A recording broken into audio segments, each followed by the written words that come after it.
On September 1, 1939, German tanks crushed into Polish territory, triggering the deadliest conflict in human history.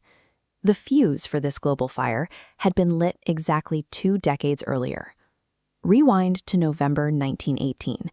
After 4 years of brutal trench warfare, the German emperor abdicated and the fighting stopped. The victorious nations looked at the millions of dead and resolved to build a system that would make another global conflict impossible. U.S. President Woodrow Wilson arrived in Europe proposing exactly that, a new world order. The centerpiece of this vision was the League of Nations. At the Treaty of Versailles, the world's leaders agreed that future disputes between countries would be settled by debate rather than artillery. This vast assembly hall in Geneva was meant to replace the battlefield. But the architects of this peace quickly retreated from it.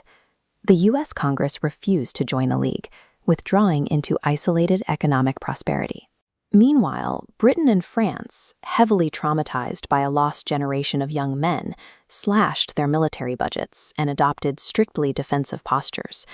The very nations that built this international fence walked away from guarding it.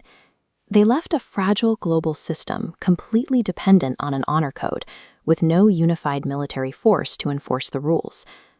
Over in Germany, the transition to democracy was collapsing. The new Weimar Republic faced constant street battles between right-wing nationalists and communists. In 1923, hyperinflation struck, reaching hundreds of % a month. Ordinary citizens watched their entire life savings evaporate in weeks. 6 years later, the American stock market crashed. Billions of dollars vanished overnight, and an economic depression swept outward from the United States, infecting the globe. This chart shows the lethal impact of that global collapse. As global market stability plummets, unemployment in Germany soared to over 6 million. Right alongside that rising poverty, the red line shows exponential growth in the membership of extremist political parties. Millions of desperate, hungry people looked for immediate solutions. They found them in radical politicians like Adolf Hitler, who blamed cowardly leaders for their misery and promised a swift return to national strength. The first real test of the new peace system came from the Pacific.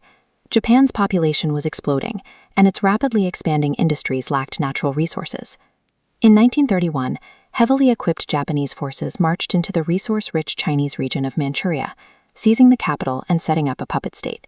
The League of Nations faced its defining moment and issued a universal condemnation of the invasion. Japan rejected the report and literally walked out of the League. The international community realized they were powerless to stop them. That unchecked success sent a clear signal to other dictators. In Italy, Benito Mussolini had consolidated power and built up a modern military. He wanted to recreate the Roman Empire, targeting the independent African nation of Abyssinia, today known as Ethiopia.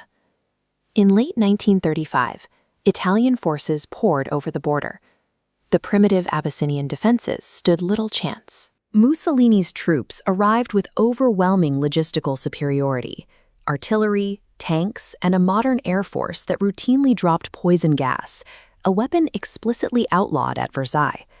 The Emperor of Abyssinia pleaded with the League of Nations for help, but it only wrung its hands and imposed weak economic sanctions. These twin crises in Asia and Africa acted as a global broadcast. The democracies lacked the stomach for a fight, leaving international borders completely unprotected. Adolf Hitler watched the League's paralysis and calculated his next move. In 1935, he openly shattered the limits of the Versailles Treaty. He unveiled a new air force, the Luftwaffe, and rapidly tripled the German army, churning out tanks and artillery on industrial assembly lines. A year later, civil war erupted in Spain between the left-wing Republic and right-wing nationalist rebels, led by General Francisco Franco.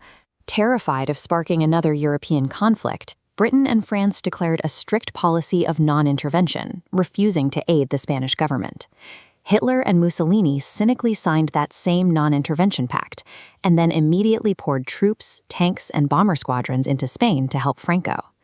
The fascist dictators treated the Spanish conflict as a massive live-fire testing ground for their expanding, modernized militaries.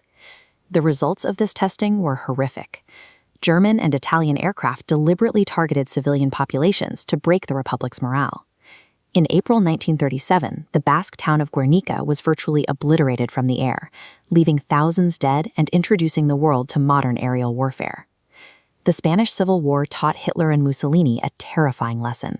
The Western democracies were so paralyzed by the memory of the First World War that they would tolerate unimaginable atrocities right on their own doorstep, provided it kept them out of a fight.